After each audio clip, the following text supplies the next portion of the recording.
Hey YouTube, LJ Gamble here with a video on my new Jetta. I got this a few weeks ago. This is a brand new 2015 Jetta GLI SE trim level. Got it in Denver at Tynan's Volkswagen.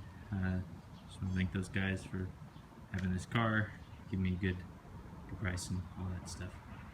Good customer service. But anyways, yeah, this is my new Jetta. It is awesome. I absolutely love it. Just kind of a quick overview. Just washed it today. Like I said, had it just for a few weeks now. Great car, great car. Really mean looking. I like the little red stripe they've got on there. I prefer the SE over the SEL. Because for one, there's a big price difference and you don't get a lot. Really the only differences between SE and SEL is by xenon headlights, blind spot monitoring, and in-dash navigation. That's really the gist of it, and for $3,000 to $4,000 difference, not worth it. And I prefer these headlights over the bi-xenon ones anyways. I think they look nicer. But yeah, just a quick overview. Outside, got the 17-inch Mallory aluminum rims with the painted red brake calipers, just standard. Only badging on the back is just GLI. It's a Jetta GLI SE.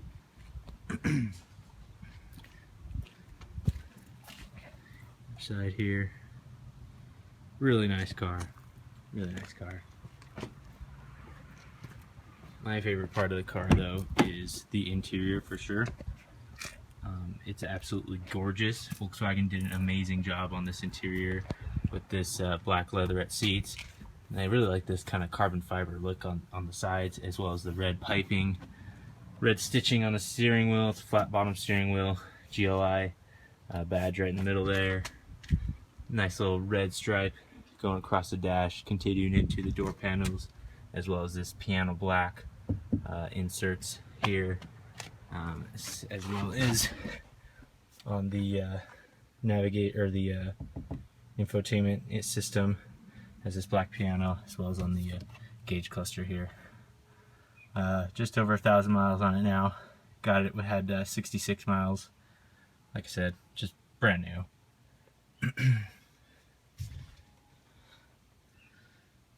Oh, and this is a manual, by the way. Manual is a little harder to come by. They like to have that DSG transmission. I absolutely hate performance cars that have automatic transmissions. Just my thing. Some people like it the other way. But yeah, this was, when I bought it, this was the only car within 7 states of Colorado as a GLI with a manual transmission, let alone the color. Like the pedals. I thought that gas pedal was going to be weird to get used to, just because it's opposite from what my old Jetta was. Whereas the old Jetta was hung from the top like the other pedals, whereas this one's kind of on the bottom, and really didn't even see a difference. You don't feel the difference on your foot. Just put in these the other floor mats that came with the car. They came with it. The standard floor mats are just a carpet floor mat with the red stitching. These are way better. They're rubber, have a GLI logo on there, and they have that honeycomb effect in them to match the dashboard, or the grille on the front of the car. Back seats, tons of room in the back. This is the first car I've owned that I can actually sit in the back. I'm a tall guy. I'm 6'5", and I fit in this car very well in both the front and the back. Great, and just so you know, this seat is pretty much almost all the way back, and you still got almost a foot of leg room. That one you have a little more than that because it's about halfway. That seat is halfway back.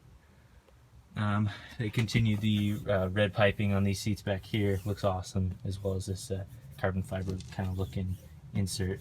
Nice leatherette seats. More red stitching on here. These seats in the back are 40-60 split, I believe. I may be wrong with the percentage, but they fold down, as well as they brought back in the back seat here. So you pull this down, and this comes out, and you have a pass through to the trunk. cup holders here, 12-volt outlet here, a couple cubbies here, cup holders there as well. Yeah, that's pretty much it for the interior. That was one of the main reasons I bought this car, is because the interior is absolutely gorgeous. Trunk, tons of room in the trunk. You can fit a couple dead bodies back here. These are the original floor mats that I was talking about. They're just, they're nice. I mean, they're really nice, but they'll wear out much quicker than the rubber ones will. I'd rather just save those just to keep with the car. This is your little roadside assistance kit. It's got jumper cables, all that good stuff. Triangle, just emergency stuff. Awesome, came with the car. These are dividers for the trunk here. They like have Velcro on the bottom, and they'll stick to this. And they're just like little dividers for groceries and whatnot. This here, cargo net, also came with the car. And then this, I haven't seen this on any cars or any Volkswagen video reviews. It may be standard, I may have missed it, but this is pretty cool. This is a little it's an extra thing in the trunk, and it has this raised edge, as well as it's waterproof, and they say it can hold like something like 3 gallons of water or something like that before it starts spilling over. So like if something spills in the trunk, you're not damaging your trunk. You just pull this out or drain the water out and get this out, clean it. I thought that's kind of cool, so yeah, that's in there. Here's your pull tabs to lower the seats. It is a little weird that they're back here. I would prefer they be in the car, like my old Jetta was. And both of my old Jettas. I had a 91 and 2000 here. But yeah, no, they put them in the trunk instead. I guess that's so if you're stuck in if there's somebody stuck in the trunk. For one, there's this obviously to let you out of the trunk if you're in the back, but I guess you can do this so you can go through the back seats. I don't know. I thought it was kind of weird they placed it back here, but they work. The rear tail lights, LED tail lights. They look really cool at night, as well as these are I really love the backup lights. For one, they don't take up a lot of space, so they just look nice, but at night they're really bright. They're LED, and they just look really cool because they're real thin, and yeah, they are bright, so they do their purpose and look awesome. Dual tip exhaust there. They changed this up a little bit. Now you don't have a button inside the cabin, you just click it, opens. Markers on the meters here. Oh yeah, one thing that's also really cool is keyless entry on these cars. The KESE system, it's really cool. So you can lock the car, this little dimple here, you can lock the car just by tapping on it, or you can even bump it with your leg. Oh, I did it there. You can bump it with your leg and lock it if you have something in your hands, and then unlock it. You just put your hand behind and just open the door, and it works on the driver door and the passenger door. The rear passenger doors are not equipped with the KESE, which is not a big deal at all because you can just unlock the car when the driver gets in. Also, push start is really cool. It's a little hard to get used to, but it's really cool feature. Couple things that other people haven't said that the dealer guys told me. Okay, so in order to use the push start, the key has to be in your pocket. If your battery dies on your key, you obviously can't use push start because it won't know the key's in your pocket. As well as getting in the cars would be a little hard because the KESE wouldn't work, but they actually have a little notch under here where you can put your key and pop this out, and there's an actual keyhole behind there, so you can use your actual key to get in there if your key's dead. As well as for starting the car, you still use the push start, but what you do is you put your dead key fob really close to this here. This is like where an ignition would usually be, and if it's right up against there, then you'll be able to start the car and it'll work. That's granted, like I said, if you have a dead key. As well as in the glove box, I have mine in here. I don't know where, I think it's just down there. I have my spare key in the glove box. They say it's a good idea to do that because for one, it disables the key while it's in the glove box. So if you have the key in there, nobody can get in the car when it's locked because it disables it. And then say I'm out and about, lose my key while I'm at the store or something, I can unlock the car from my phone. They have a Volkswagen CarNet has an app to unlock the car from your phone, and then so once the car is unlocked, I could get in there, get that spare key out. It'll enable it, and I can drive away. You know, if I lose my key while I'm out, or just if I lose it in general, the other key. So that's pretty cool. I didn't know that was like that it disables it while it's in the glove box. Thought that's a cool feature. Here's your traction control button there. Cigarette lighter, or I mean, yeah, 12 volt source, and your little auxiliary input there to for your headphone jack. It's got dual climate control. It's really cool. It's a sync button to sync them together so they both work together, or when you're doing this one, it'll unsync and you'll do one at a time. I guess I'll turn this on so you can actually see. And maybe close the door so it's not dinging. Oops. Guess gonna leave that on. Turn it down. Fender Premium Audio. The sound system is great in here. It's not blowing me away or anything, but it's really good. I'm not gonna change it. I've had to change it in other cars, but this blows most cars' sound systems away. Fender Premium Audio has a good amount of bass, and it's nice. It's really nice. So you got your touchscreen display here. Like I said, your dual climate control. I'm gonna start the car and turn the AC on. It is hot outside. Oops. So obviously you have to have the clutch in, hold it, start the car up. Turn the AC on here. And then it's also got this cool feature, auto. It will automatically adjust. Now it's turned down. It will automatically adjust all the functions of the heater box and all that to match what you set the temperature to. So say I have it set to 65. It's going to set to that temperature, automatically adjust the foot and face vents to make sure that the ambient temperature in general is all 66. So not just in the top of the car it's 66 and at the bottom it's hotter or whatever. It adjusts everything to automatically go to 66 ambient temperature throughout the whole car. Don't really know how it does that, how it senses the temperature everywhere, but it works well. Does its job. So turn that down. You've got your defrost here for the rear window.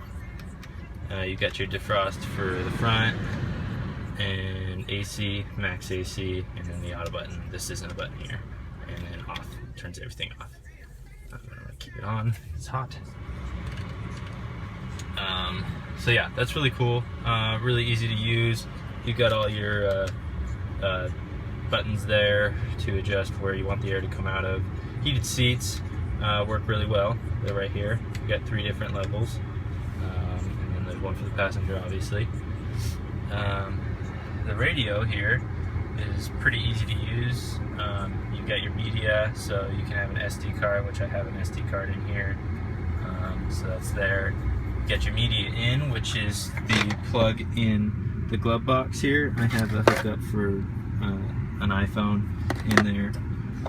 That lets you view all your tracks and stuff, gives you much more functionality as opposed to just being connected to Bluetooth.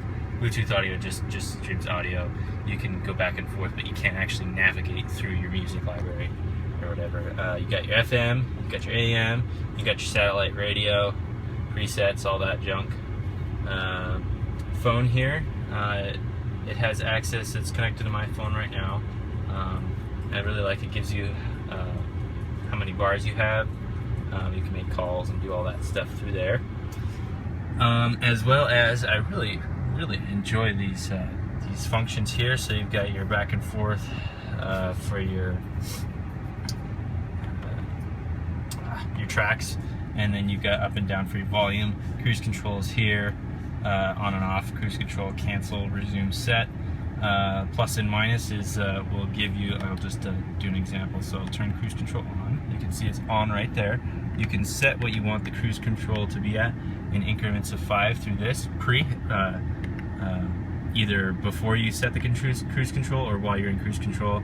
And then if you go up and down here, it'll do 1 mile an hour at a time if you're already in cruise control. So that's pretty cool. I use that all the time. I do a lot of highway driving. On this side, you've got more buttons. These are all to do with the unit in here. So if you press this goes through the different pages. So there's a phone page, settings page. Settings disabled when the car's moving, obviously, which is good. Keep your eyes on the road. And then this is the MFI page. I don't know what that stands for, but it's to do with all the stats of the car. So you got your miles per hour. You go up and down to navigate within the page. Route, range, average consumption, your immediate MPG. This is average MPG. Travel time, oil temperature. That's kind of cool because you have a water temperature and it gives you the oil temperature there, and then back to miles per hour. And then within these pages, if it has a little 1 at the top, that means there's a second additional page. So if you press OK, it'll go to the second page. So this is like the route I've driven today. This is the route I've driven over since I've had the car. And you can reset this at any time. There's 2 pages.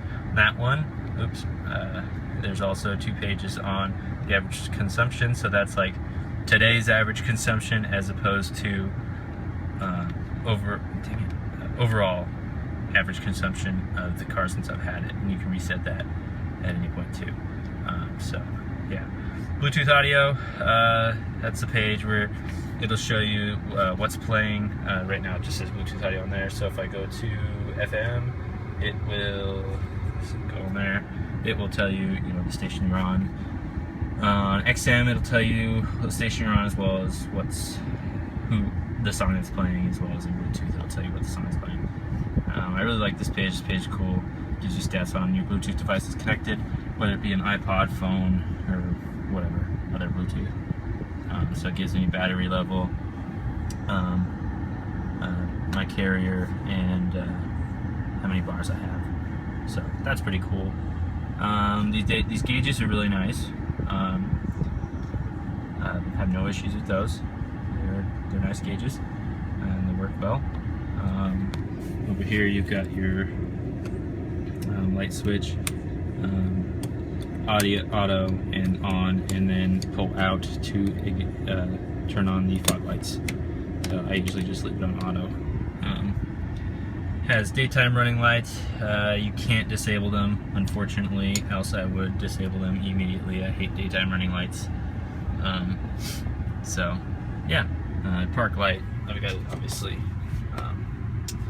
parking brakes on. So yeah, that's pretty much the whole interior review.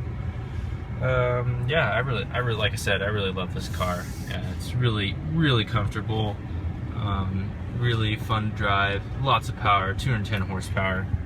Really fun car. So let's get out here. Pop the hood. Show you the engine compartment real quick. One thing I don't like that this car doesn't have is it doesn't have to hold up the hood, it has a stupid just the post, as opposed to a shock which automatically holds the hood open. And this hood is really heavy, which is for one good because it's thicker steel than normal. This hood is like almost twice the weight, I'd say, or maybe like another half the weight greater than the hood on my old Jetta. So yeah, this is the 2.0 turbo TSI engine. This is a generation 3. Yeah, really powerful to begin with. Yeah, it's really fun to drive. Turn it off here. One click and the engine turns off. So yeah, I have some big plans for this car as well, and yeah, so I'm not leaving it stock, obviously. like tuning cars. I'm a gearhead. So yeah, I have everything picked out pretty much that I want to do to this car already. When I'm gonna do them, I don't know. That is gonna probably be a while. I need to save up at least $3,500 to get everything done to this car that I want, which is a APR